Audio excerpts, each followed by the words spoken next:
Bora trabalhar, meu povo e minha pova! Vocês estão bom?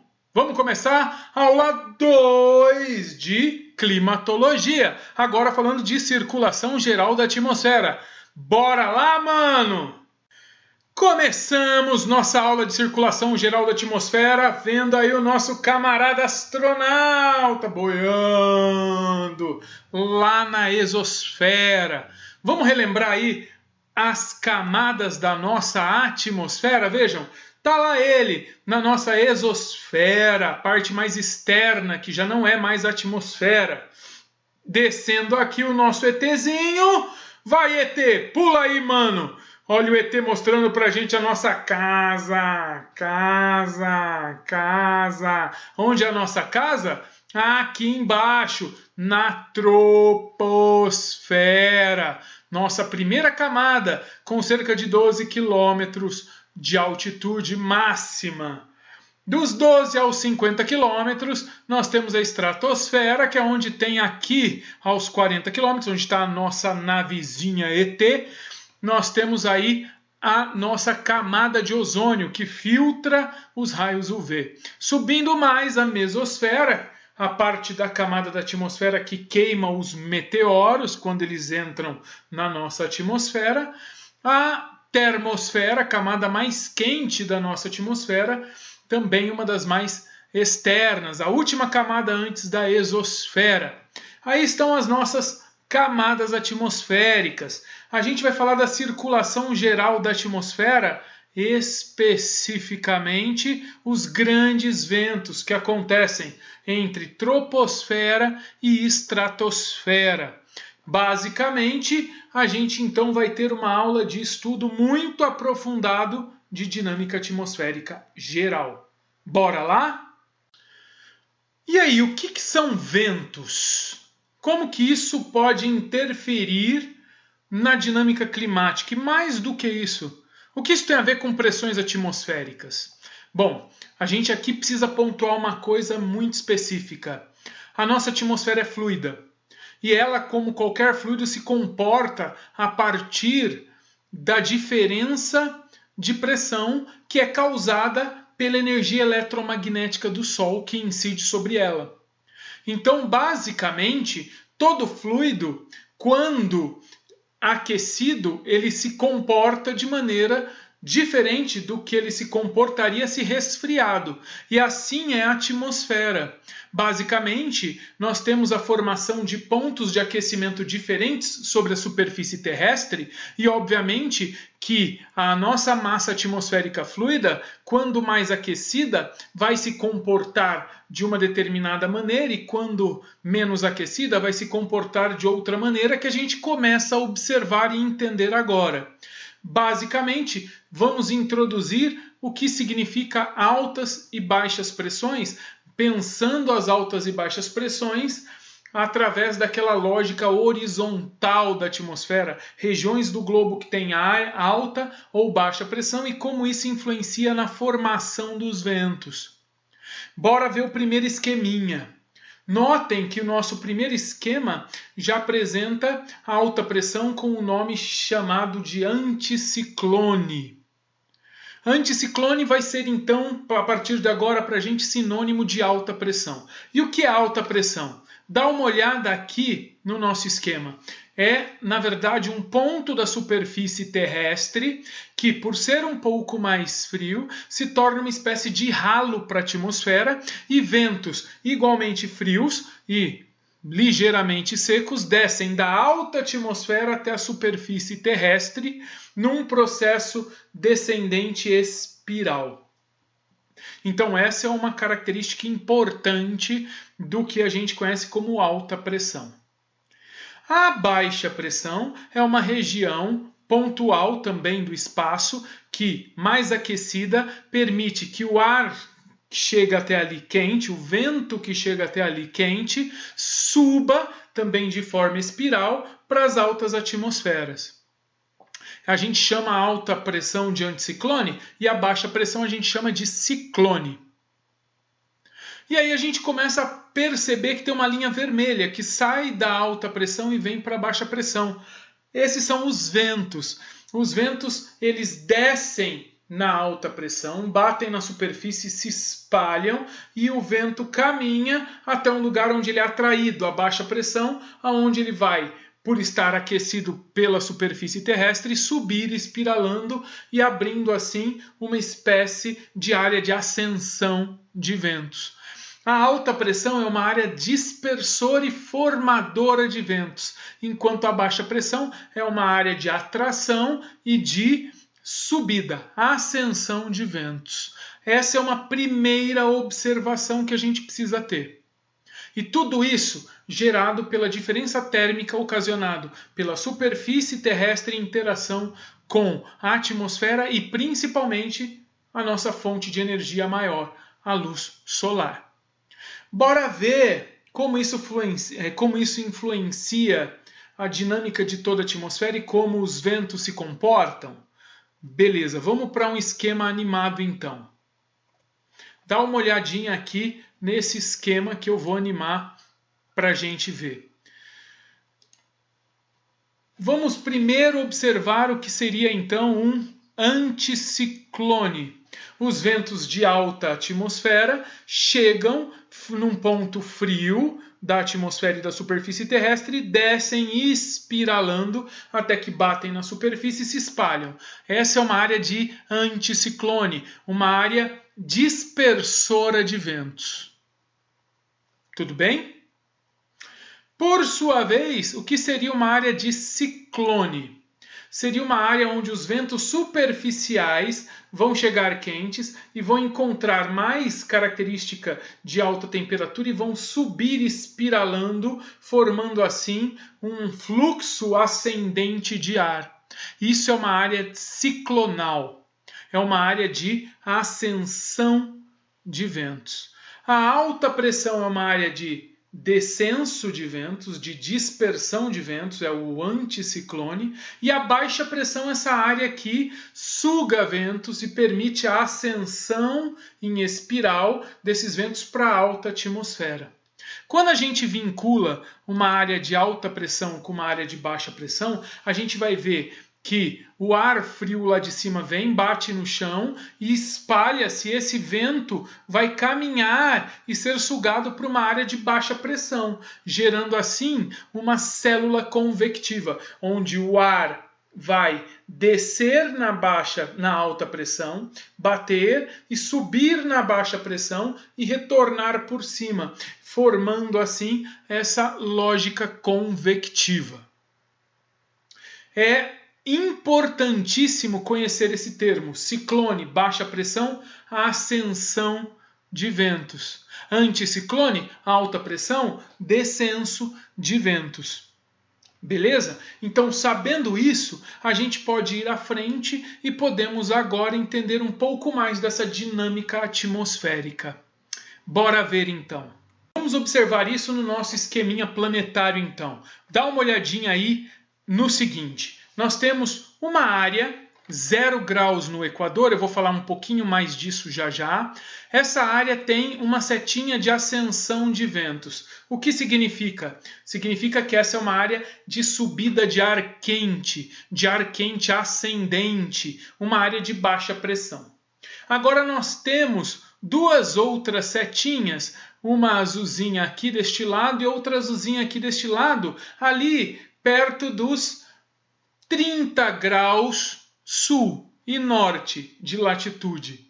Uma região já à parte além do trópico.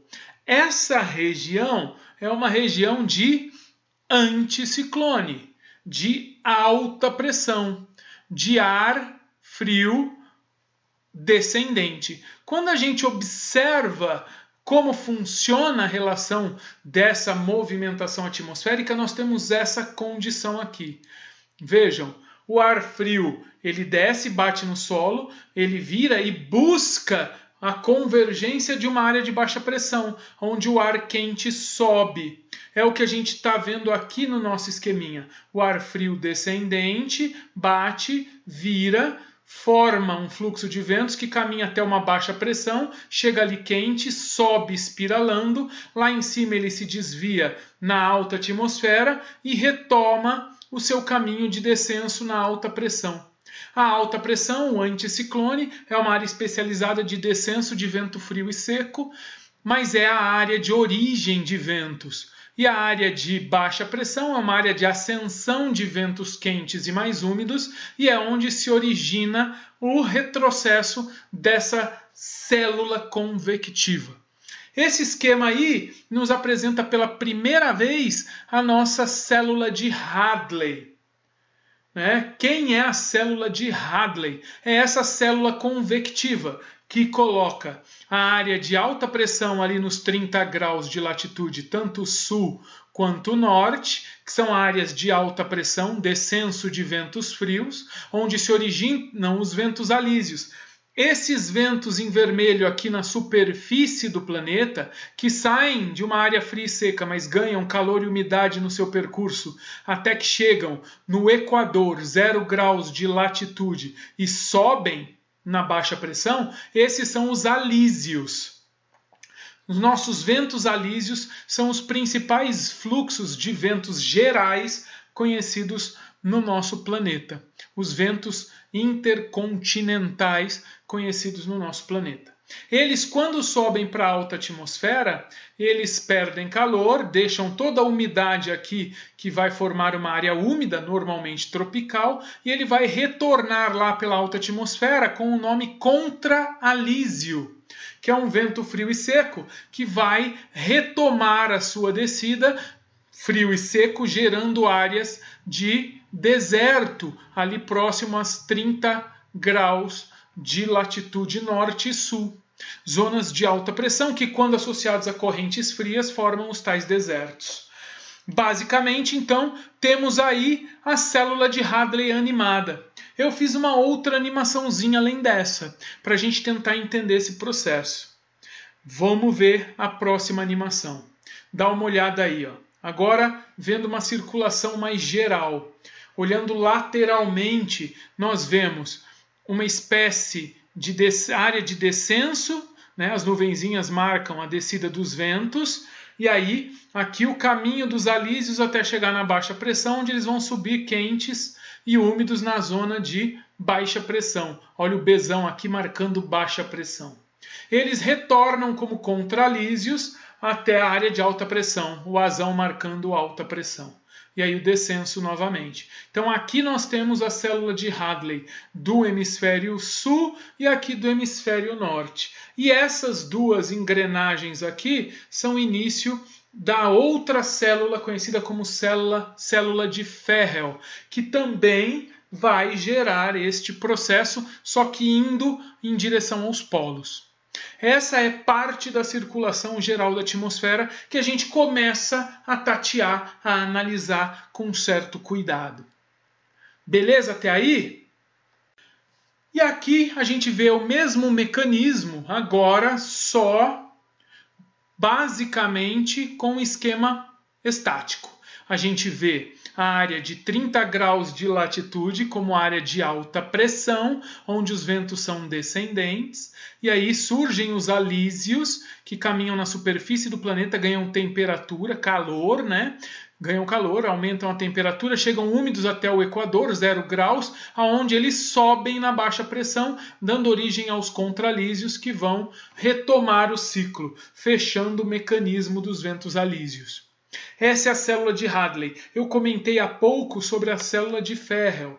Olha ela aí, ó. Nós temos aqui o Equador, área de baixa pressão, onde o ar quente sobe, ele vai virar e vir para cá, Os jatos subtropicais de ar vão chegar até aqui na alta pressão 30 graus e vão descer na alta pressão. Aqui termina a célula de Hadley, na alta pressão com vento descendente, onde ele vai voltar a formar o alísio para fechar esta célula que é de Hadley. Só que aqui nós também teremos uma área de dispersão de ventos para norte em direção ao polo ou para sul em direção ao polo, gerando a célula de Ferrel, que necessariamente vai até os 60 graus norte, área de alta pressão, permitir a ascensão novamente de ventos para fechar o ciclo.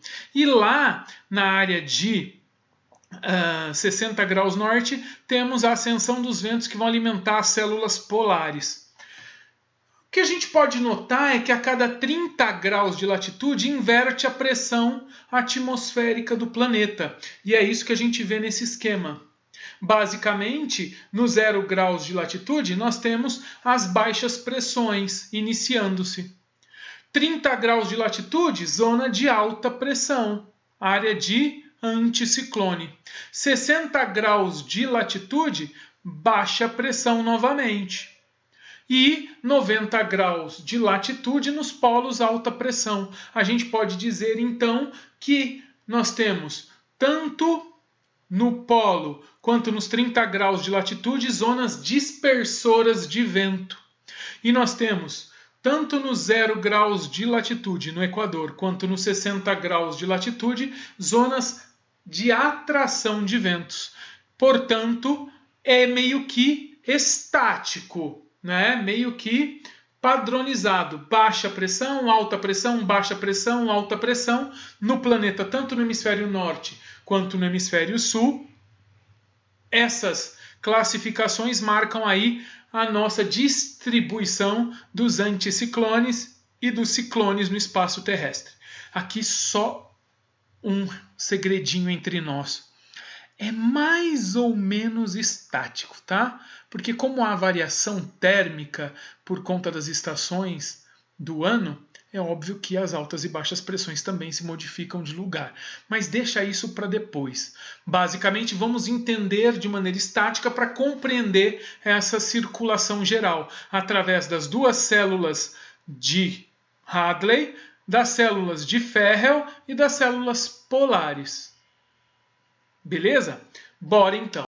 Aqui a gente vê mais um esquema da célula de Hadley, uma célula que é talvez a mais importante célula dessa nossa circulação geral da atmosfera. Bom, seria interessantíssimo se a gente pudesse ver o funcionamento dela num esqueminha mais animado. E detalhe, a gente pode! Então bora ver o esqueminha animado aí da célula de Hadley.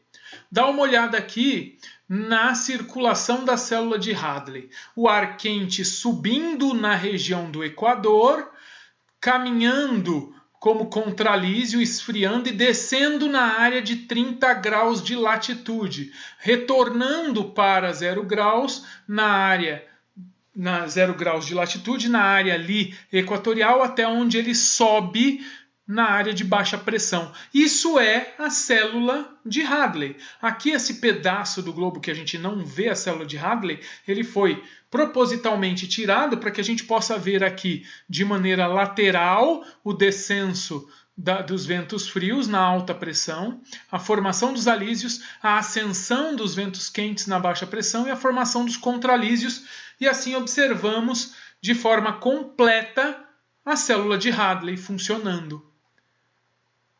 Isso é a formação de ventos. E aí fica mais um segredinho que vai ser dito aqui entre nós. Os ventos são importantíssimos porque eles são o motor que empurra as massas de ar, que são fundamentais para a determinação do clima. Por isso que a gente precisa entender a dinâmica de ventos. Beleza? Então a gente precisa saber muito bem o seguinte. O principal fluxo de ventos que a gente precisa conhecer é o que sai dos 30 graus de latitude e caminha para os 0 graus de latitude.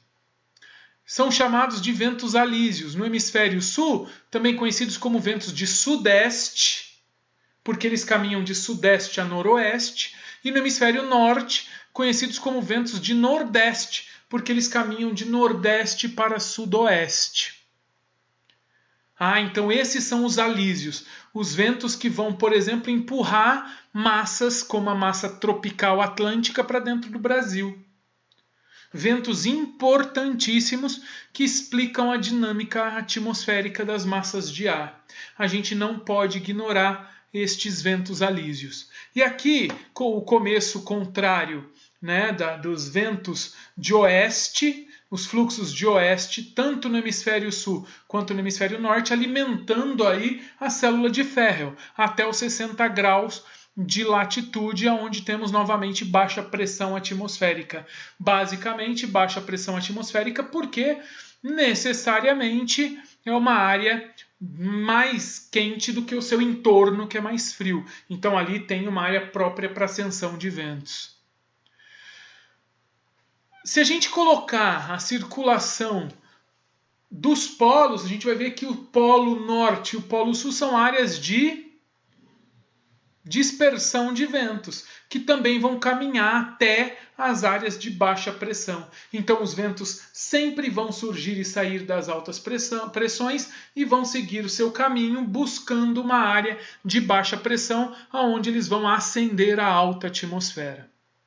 Claro que isso não é toda a dinâmica atmosférica, aliás, isso é uma simplificação da dinâmica atmosférica, da circulação atmosférica, mas é a simplificação que já nos basta para entendermos o caminho das massas de ar. Só que antes de chegarmos lá, a gente precisa perceber com certo cuidado que os ventos eles estão sendo marcados aqui, ó, com uma certa curva para o oeste. E o que isso quer dizer? Isso quer dizer que eles sofrem influência de um fenômeno, de uma espécie de lei física, de uma força física ou uma falsa força física conhecida como Coriolis. E é a partir daí que a gente começa em seguida. Vamos ver o que isso significa? O efeito Coriolis, ele é uma falsa força porque, apesar de vermos sua influência sobre a superfície terrestre, nos fluxos fluidos terrestres, é uma influência que, na verdade, não parte de uma força física de fato, e sim de uma reação ao processo de rotação terrestre que os fluidos acabam exercendo ou sofrendo. Como assim? Vamos pensar da seguinte maneira. O efeito Coriolis, ele pode ser visto como uma falsa força porque ele não influencia o fluxo de fato desviar seu caminho. O fluxo de ventos não desvia seu caminho. O fluxo de água não desvia o seu caminho. Na verdade, o caminho tanto do vento, quanto da água, quanto tudo que é fluido, até o magma interno do planeta, vai de uma área de alta pressão, onde há maior densidade desse fluido, para uma área de baixa pressão, onde há menor densidade desse fluido. Assim é com todos os fluidos do nosso planeta. E se a gente observar a atmosfera, também vai ser assim. Os ventos surgem na alta pressão e vão para baixo, e eles caminham em linha reta. Sempre um vento caminha em linha reta. Se a Terra não virasse, se ela não sofresse com o processo de rotação, a gente veria, sendo um espectador externo do planeta, o deslocamento dos ventos em linha reta, da maneira que a setinha se deslocou aí na nossa imagem. Dá uma olhadinha na imagem. O deslocamento é em linha reta. Entretanto, o que a gente percebe é exatamente algo um pouco diferente quando a gente coloca o movimento terrestre. Dá uma olhada, se eu colocar o movimento terrestre, parece que o vento fez uma curva. Entretanto, não fez. Como eu posso dizer que não fez? Porque é muito simples, basta eu observar o ponto de saída e o ponto de chegada do meu fluxo de ventos. Vamos ver esse esquema com um pouco mais de cuidado? Bora lá! Bora então fazer nossa magiquinha. Eu vou marcar aqui, ó, o nosso ponto de origem da seta. Vocês estão vendo o xizinho vermelho lá? Vou marcar aqui também uma parte intermediária de onde a seta passa. E vou marcar o nosso ponto de destino. Eu quero provar para vocês que Coriolis é uma falsa força. Por quê? Porque, na verdade, se a Terra está parada, o vento caminha em linha reta. Mas, se a Terra não está, o vento também caminha em linha reta. Vamos ver? Porém, não aparenta muito caminhar em linha reta, na segunda hipótese. Olha só, na primeira hipótese o vento sai do polo, caminha em linha reta e passa pelas nossas 3 marcações. Percebeu? Agora, e se eu movimentar a Terra? O vento vai caminhar em linha reta, mas aparentemente, para nós, não vai ser assim que vai acontecer. Vou fazer a marcação aqui no meu segundo esquema para a gente também analisar num segundo momento. Estou marcando exatamente o caminho por onde o vento passou e aonde ele chegou. Vamos ver, primeiro olhando o nosso quadro lateral, este aqui, e depois vamos olhar o quadro secundário, a visão polar azimutal. Bora lá então ver como que fica o deslocamento do vento com a Terra girando. Olha só, o vento sai daquele X, passa pelo outro e chega no último. Repara, ele passa pelos 3x. Então ele caminha em linha reta. Vamos ver no segundo desenho se ele também passa pelos 3x? Olha lá, ó, passa pelos 3x. Repara, o vento sempre caminha em linha reta. Entretanto, para um observador externo, quando a Terra se movimenta, é como se o vento fosse imprimindo um caminho curvo sobre a superfície. Para um observador externo, ele vê o vento caminhando em linha reta, mas ele também nota que se o vento riscasse a superfície do planeta, como a nossa imagem aí risca, a imagem ficaria curva. O risco, o percurso sobre a superfície seria curvo, apesar do vento ter caminhado em linha reta. E o que é isso? Falsa força de Coriolis. Ela é falsa porque não há necessariamente um desvio por consequência de não existir uma força, mas na aparência, no percurso aparente, por conta da rotação terrestre ser de oeste para leste, os ventos fazem a curva, os alísios fazem a curva para oeste. Beleza? Bora ver mais? Bora lá!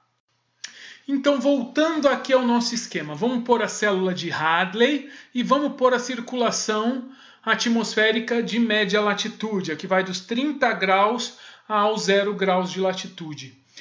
Como a Terra faz o movimento de oeste para leste, basicamente, então, o que nós vemos é o vento caminhar no sentido saindo do seu ponto de origem na alta pressão e aos poucos indo se desviando para oeste, devido à movimentação do planeta Terra. E no hemisfério norte, a mesma coisa, saindo da alta pressão, né, e aos poucos indo caminhando no sentido oeste, também por conta desse movimento terrestre de oeste para leste. Esse é o movimento, o percurso dos ventos alísios. Eu quero que vocês observem o seguinte: o vento alísio, ele vai num hemisfério seguir uma lógica para o oeste e no outro hemisfério seguir outra lógica para o oeste. Se a gente for observar do ponto de saída, a gente vê um processo inercial da saída para o destino, né, no hemisfério norte, por exemplo, do vento virando a oeste, portanto, à direita da saída. Se coloque em pé aqui, olhando para o Equador. Você vê que o vento virou à sua direita. Agora, se coloque olhando para o polo. O vento também vai virar à sua direita, porque esse é um movimento inercial. E se a gente prolongar esse movimento, isso fica bem lógico. Por quê? Porque é um movimento que, a partir da saída, o vento caminha sobre a lógica no caso aí horária. No caso do hemisfério norte, a lógica horária, pensando na saída do vento, no anticiclone. Se eu pensar no hemisfério sul, na saída do vento, se eu me colocar em pé aqui, onde eu estou pondo esse risco, olhando para o Equador, o vento vai virar à esquerda, né, indo para o oeste. E aí, basicamente, seguindo a lógica, nós temos então o movimento anti-horário. Então, Coriolis faz com que, a partir da saída do fluxo do fluido, você tenha no hemisfério norte um movimento horário nos fluxos de fluidos a partir da sua saída e num movimento anti-horário no hemisfério sul. É mentira que, por exemplo, a descarga gira de um lado no hemisfério norte e de outro no hemisfério sul. Mas é verdade que numa grande quantidade de fluidos você tenha esse tipo de situação, virando horário no hemisfério norte e anti-horário no hemisfério sul. Porque numa pia, num tanque, numa privada, a água necessariamente não vai obedecer Coriolis. Porque você tem muitas outras variáveis, né? Você, por exemplo, pode ter uma pia que foi posta um pouco torta e aí a água bate ali e vai girar de um lado. Se ela for posta ao contrário, ela pode girar do outro.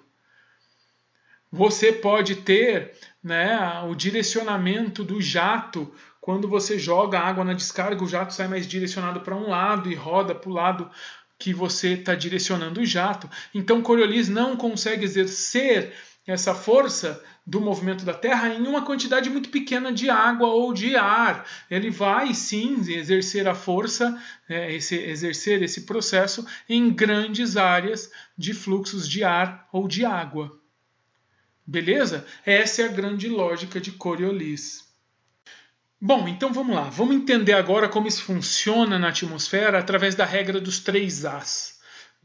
Vamos colocar aqui no nosso papelzão o Equador e o hemisfério norte, HN, hemisfério sul, HS. Coloquei azão aí também marcando como áreas de anticiclone, 30 graus de latitude. E o B como área de 0 graus de latitude perto do Equador, como baixa pressão, como ciclone. O que a gente viu até agora foi exatamente o seguinte, que os ventos saem do anticiclone para o ciclone, do A para o B.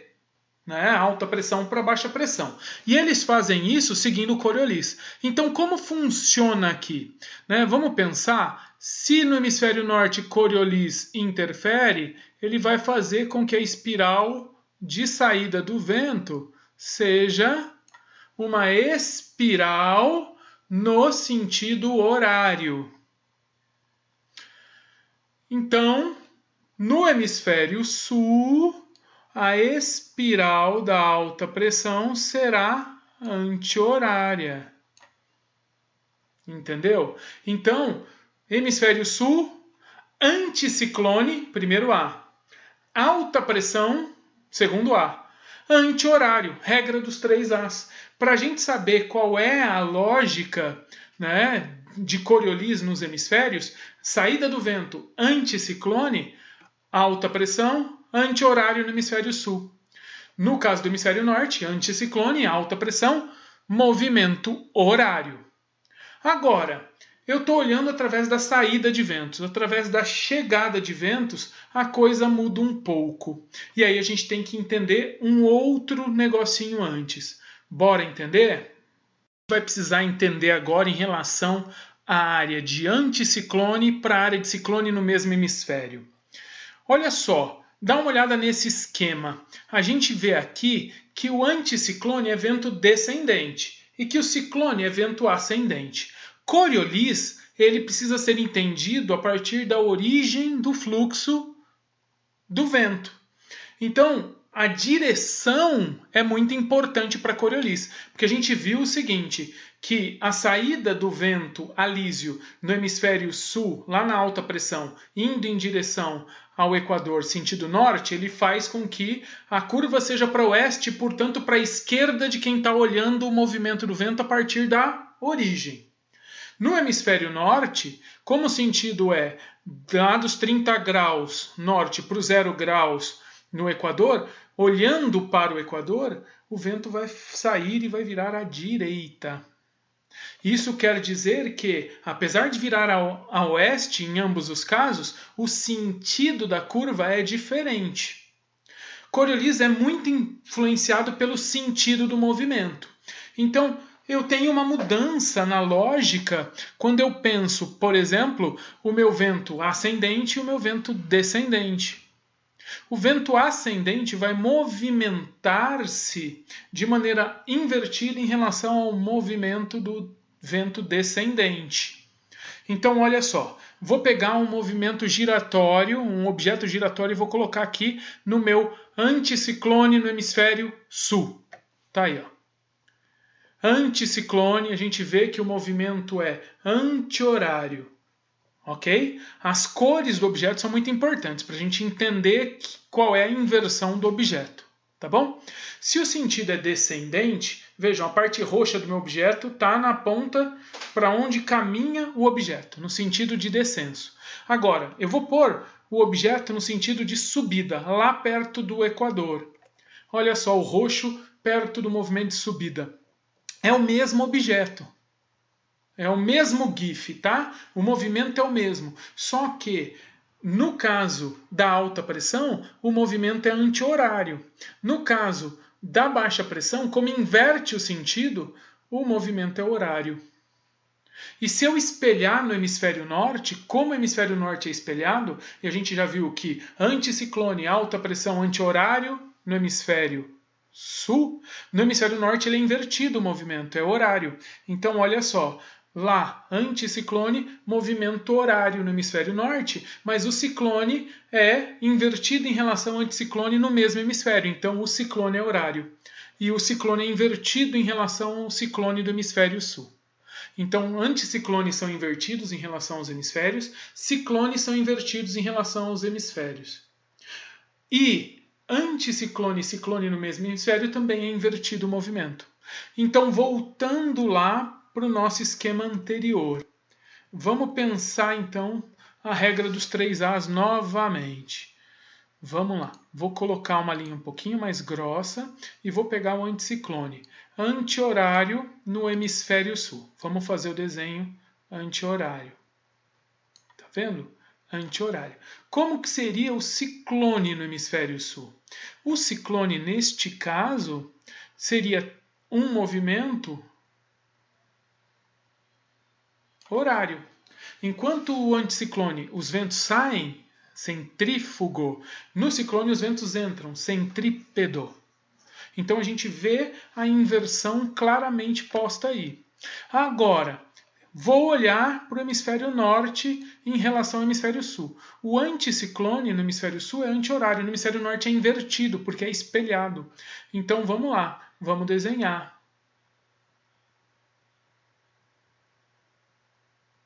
Olha lá, anti-horário no hemisfério sul, horário no hemisfério norte para anticiclone. E o ciclone é invertido em relação ao anticiclone do próprio hemisfério. E aí então eu vou ter necessariamente um ciclone anti-horário no hemisfério norte.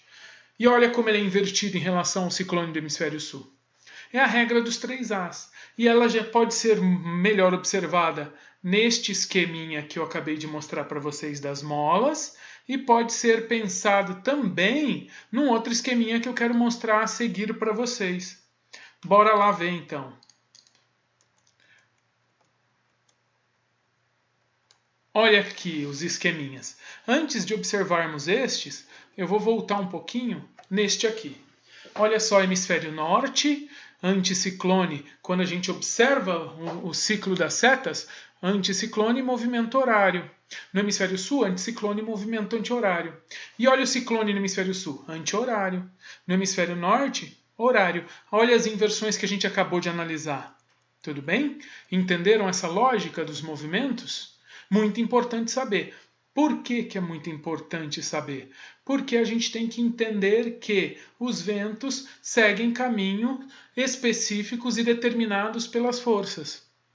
Ok? Coriolis é uma força importante. Os ventos saem no sentido horário, no hemisfério norte, caminham no sentido horário, mas eles são atraídos no sentido anti-horário no hemisfério norte pela baixa pressão. Por sua vez, eles saem no sentido anti-horário no hemisfério sul, mas são atraídos no sentido horário no hemisfério sul. É isso aqui que a gente está vendo, né? O movimento de ascensão e o movimento de descenso. Beleza? É importante saber isso, porque isso, de certa maneira, define o sentido dos ventos na nossa imagem original, na nossa circulação geral da atmosfera.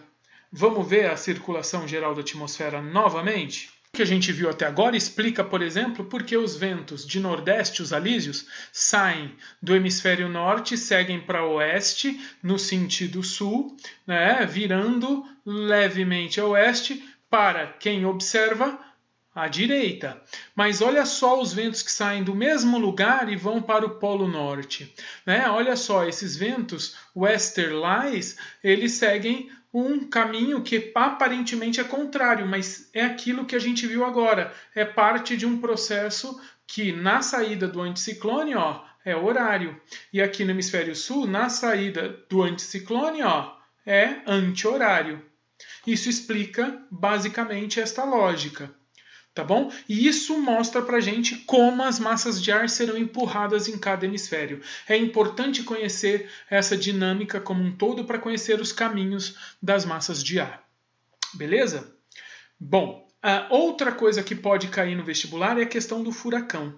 Um furacão, ele para surgir precisa de 4 elementos básicos. Ele precisa de ventos saídos da alta pressão, frios. Eles precisam passar por uma área de oceano quente, perto dos trópicos, e ali tem que se formar uma área de baixa pressão atípica, que normalmente não surgiria. E que tem que ser alimentada por raios, por chuva de raios, porque aí fica mais quente ainda a atmosfera. O que vai acontecer? Essa baixa pressão vai roubar os ventos da atmosfera e vai formar uma área ciclonal onde não deveria ter. Olha só o que a gente pode ver neste esqueminha aqui, ó. Uma área de oceano quente, ventos frios saídos do oceano quente e que caminham num determinado sentido. Os ventos frios serão roubados por essa área de oceano mais quente que tem chuvas de raio. Beleza? Então vamos pôr aí os ventos sendo raptados por este espaço. E aí, de repente, esses ventos que são raptados sobem espiralando, formando assim uma espécie de baixa pressão atípica, que não é aquele ciclone normal que se forma num lugar adequado no planeta. É um ponto quente no espaço que rouba vento e que ganha mobilidade porque se torna um organismo com inércia e por aí caminha, levando destruição. Né? Tem um padrão de ventos aí que vai acabar levando à destruição de espaços superficiais. Né? Basicamente, os ventos saem da alta pressão, caminham sobre a superfície do oceano quente, são roubados, ganham calor, sobem espiralando cada vez mais rápido num lugar atípico e formam assim os furacões. Certo? Isso, claro, um furacão só vai ser furacão se os ventos forem acima de 118 km por hora. E aí você tem as 5 categorias, F1 de 118 a 153, o F2 de 154 a 177, o F3 de 178 a 210, o F4 de 211 a 250 e o F5 acima de 250. E eles vão ser muito destrutivos. Agora, o que isso tudo tem a ver com o Coriolis? Bom, já falei que tem a ver com a saída dos ventos da alta pressão e a chegada numa baixa pressão atípica. Por isso que todo furacão é um ciclone. Né? Ele é um ciclone, mas nem todo ciclone é um furacão, porque o ciclone é onde o vento sobe. E o furacão é um lugar atípico onde o vento sobe, certo? Mas o que isso tem a ver com Coriolis? Muita coisa. Um furacão vai virar para um determinado lado no hemisfério e para um determinado lado oposto no outro hemisfério, porque eles seguem a lógica que a gente acabou de ver da regra dos 3 As. Né? Onde um hemisfério, os ciclones tem vento ascendente rodando para um lado e no outro ventos ascendentes rodando para o outro sentido. Vamos tentar entender como que funciona isso? Eu vou projetar agora aí algumas imagens de furacão e vamos analisá-los. Beleza? Então vamos lá. Povo, olha aí esses furacões maravilhosos. Dá uma olhada aqui, ó. Como eu observo o sentido para qual gira um furacão. Eu pego um rabicho desse, né, e sigo ele, ó. E aí eu vou entrando para dentro. Esse é o sentido do movimento de um furacão. Olha aqui o rabicho. Esse é o sentido do movimento do furacão. Olha o rabicho, olha o sentido do movimento do furacão. Porque são movimentos centrípedos os furacões, eles vão para o centro, por isso que eu tenho que ir de fora para dentro. Dá uma olhada, eu tenho 2 que seguem o sentido anti-horário e 2 que seguem o sentido horário. Isso quer dizer que são furacões de hemisférios diferentes. Qual é a regra, né? A dos 3 As? Anticiclone, não tem a ver com ciclone, furacão é ciclone.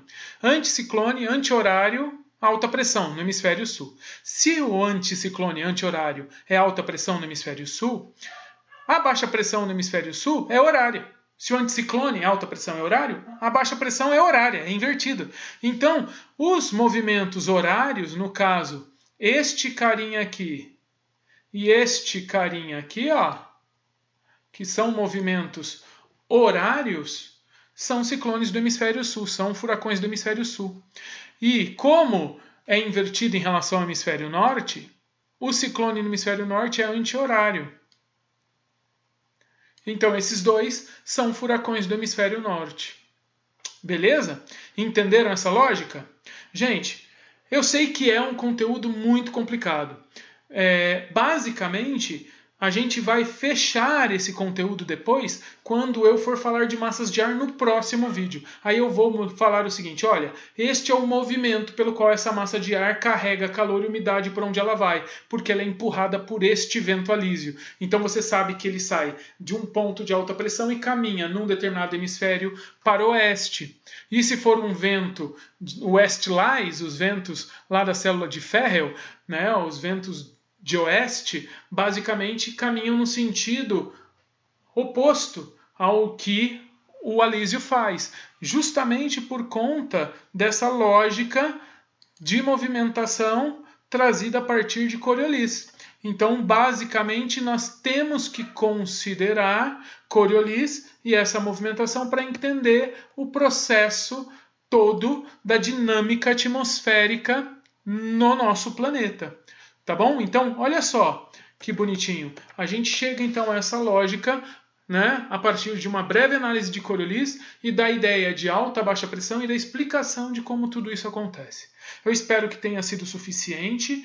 Coloquem suas dúvidas aí embaixo, eu tento tirar à medida do possível. De qualquer maneira, na próxima vez que a gente se encontrar, eu vou conversar com vocês sobre massas de ar e os demais fatores que falta concluir o vídeo parte 3 da nossa aula de clima. Um grande beijo nesse coração, permaneçam-se saudáveis. Tchau!